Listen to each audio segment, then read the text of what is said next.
Hello guys, so today's officially first day after the surgery. So it's Thursday. I've got the procedure done in over 2 days with the doctor Bruno Ferreira in Portugal, Porto, in his clinic. We've done a little bit over 3,600 grafts implanted only in the frontal 1/3, as you can see over here. I'm gonna attach some pictures so you can see it clearer. So, how is it going? So far, didn't have any pain whatsoever, which is a great surprise because during my research I found so many people just saying that there was, pain in the donor or in the recipient area, they couldn't sleep, and I didn't have pretty much anything like that. Also yesterday, when I was sleeping, I couldn't really sleep well, I would say. I was waking up maybe 5-6 times during the night, but it's not because of the pain. I was feeling absolutely fine, but it's more so I think stress or overthinking, and I think it's just natural. Having something like this done, it's kind of a big thing. And I just wanted to quickly go through a couple of things that I already spoke about yesterday. For example, a saline solution. So this is one of those saline solution bowls. And actually, if you're going to see closer here, that's actually written in Spanish. After the first day of my procedure, the nurse gave me the whole bag with everything and all the goodies and stuff. And they gave me actually, by mistake, everything in Spanish. I told them, listen, it doesn't matter too much. But on the next day after the surgery, they just, gave me another bowl of shampoo, which is this one. That's the one. And they gave me the actual saline solution, which is actually in another room, which I showed you yesterday. And they said, listen, it's fine. You can keep both of them because anyway, you'll have to use the shampoo all the way until you're gonna finish it. So now I've got pretty much 2 bowls. I'm pretty sure it should be good. Anyways, moving on. I started having a little bit this kind of yellowish spots. I asked Bruno, what's that? And he basically said, that's nothing to worry, it's a normal thing. Some patients, when they're healing, that's how the body reacts, and in certain areas it produces more of this yellowish kind of liquid. He just said, for you, I would just recommend to use the saline solution more than once an hour. So I decided, no, why not? I'm just gonna use it as often as I possibly can. And he said, it's fine, you cannot overuse it. So I was using it every 20 minutes, 15-20 minutes. If I feel like I just go spray over. So if I wake up, go to the bathroom, straight up, spray all over it, clear up a little bit. And yeah, my forehead's a little bit still swollen, so I've got somewhere an ice packs actually. I took it today. 1 second. So, ice packs. Yesterday I mentioned about them, but I didn't show them because just been too greedy and I used all of them in one go. It's pretty warm. You can store in ambient, but what you do, you just pop in the little bubble over here in the middle, and then you shake it, you mix whatever is inside, and it's gonna become cold. And that's when you basically apply it to your forehead to basically reduce swelling. There is no headband. He was joking about the headband. He's like, if the only place you're gonna get the headband is in Turkey, and we don't really need those. One thing that I'm amazed the most is that I just don't have any pain. I feel pretty normal. I feel like I just had, I don't know, something done. My head overall feels a little bit weird. My scalp in the back, my donor in the sides, it's a little bit tense. You can feel a little bit of a tension sort of, but there's no pain whatsoever. And over here, obviously on the recipient area, just everything feels a little bit weird, not normal, but overall I feel absolutely perfect. I went to the clinic for a wash of my donor area. The same was yesterday morning before the second day of the intervention. So today I just came in, they washed quickly my donor area. They've been super amazed the way it heals, it looks, especially the back when there was the first extractions. They were done on the very first day. So the holes are already healing so quickly, they're so small. So yeah, what I've seen online from mainly, let's say, Turkish clinics, it's just night and day. I mean, Dr. Bruno used mainly motorized punch, which he said he was using 0.85 millimeter punch, only because my grafts were, let's say if we've got 4 follicular units, normally they're gonna be like so, like 4 units like this, but mine, a lot of units were like this, like 4, like kind of spread.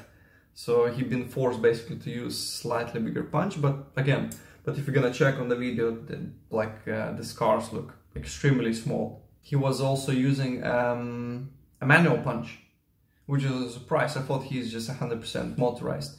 Turns out Bruno Ferreira is, he basically is just doing by the situation. So in certain areas, I think it was like somewhere around the ears, it's like very difficult to go with the motorized punch in there. So he just prefers to grab like a manual and just like slowly go one by one from some different areas. Maybe to pick up like some finer hairs and put in the front.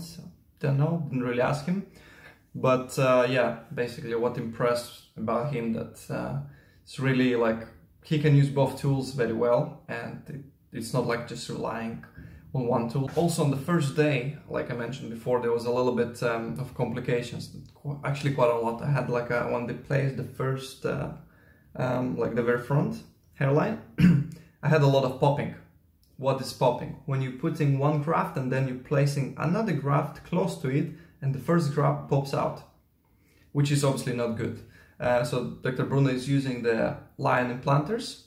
So he's putting there and then putting inside, and then the first like just pops up like that, which is not perfect because we want to minimize the handling of the grafts as little as possible. So that's gonna increase the survival rate. And I had like a lot. He mentioned it was like almost like 50% of the grafts were popping out. So our implantation took like way longer than expected.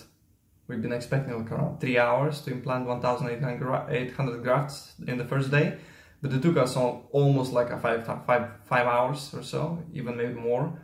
It was extremely difficult. It's popping out, he's trying to put him back, and there was some excessive bleeding for some reason. So it was quite difficult, but he said tomorrow when you're gonna come back, we're gonna use the different approach. What we done, we just split on the 4 kind of like sections, I would say, or time frames. We do extraction of roughly 400-500 grafts from each side. There was, so basically on the first day they extracted from the back, and then the second day was the sides left. So extracted 500 grafts from one side, then he puts anesthesia in the front, and he right away implants them.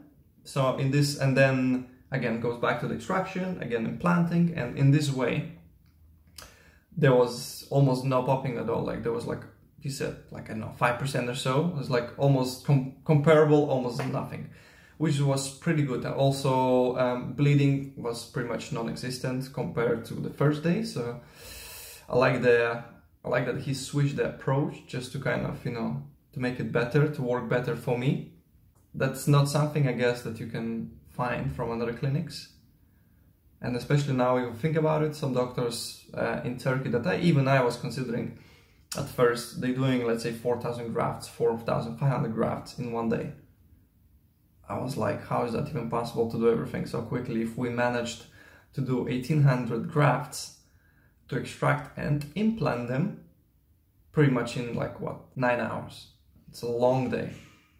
So imagine 4,000 grafts. It means they just rushing so quickly, and it just cannot guarantee. Basically, that was one of the reasons why I decided to choose Dr. Bruno Ferreira. The problem with him is that it's very difficult to find any like his exposure online, and probably basically the main fact is that he mainly was working in another clinics for another doctors and not for himself, obviously. So he has like a lot of case under his belt. He's overall, I don't know, I think he's like something up to like 10 years of experience. He learned pretty much a lot. Like he had so many different patients and situations, so he's seen it all, like he said, and he knows how to deal.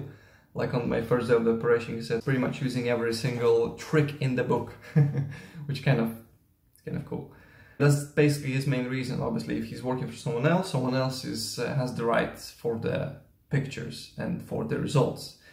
hence you cannot really find him. And even now he's working like a part-time, like one week a month. He's working in Madrid in Spain with Dr. Jose Lorenzo, best. And that's what Bruno told me.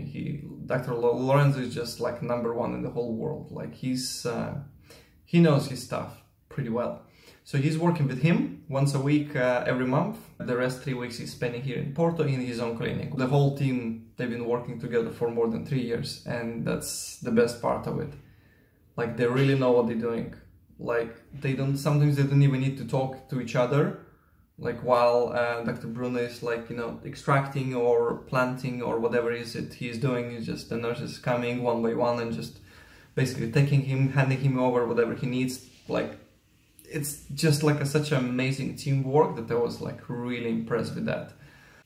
So yeah, that's it, I guess. I don't want to make it way too long. It's already quite long. So yeah, that was my official first day after my intervention, or let's say third day of the transplant. So far so good, feeling great, looking forward to the results. I'm gonna keep you posted on the progress. Hopefully I'll remove those nasty scabs as soon as possible. So far it looks pretty good. The hair gonna grow back in the back area a bit longer, and it should look pretty nice. The donor should heal quickly, and yay. So thanks so much for watching. I'll keep you posted on the next one.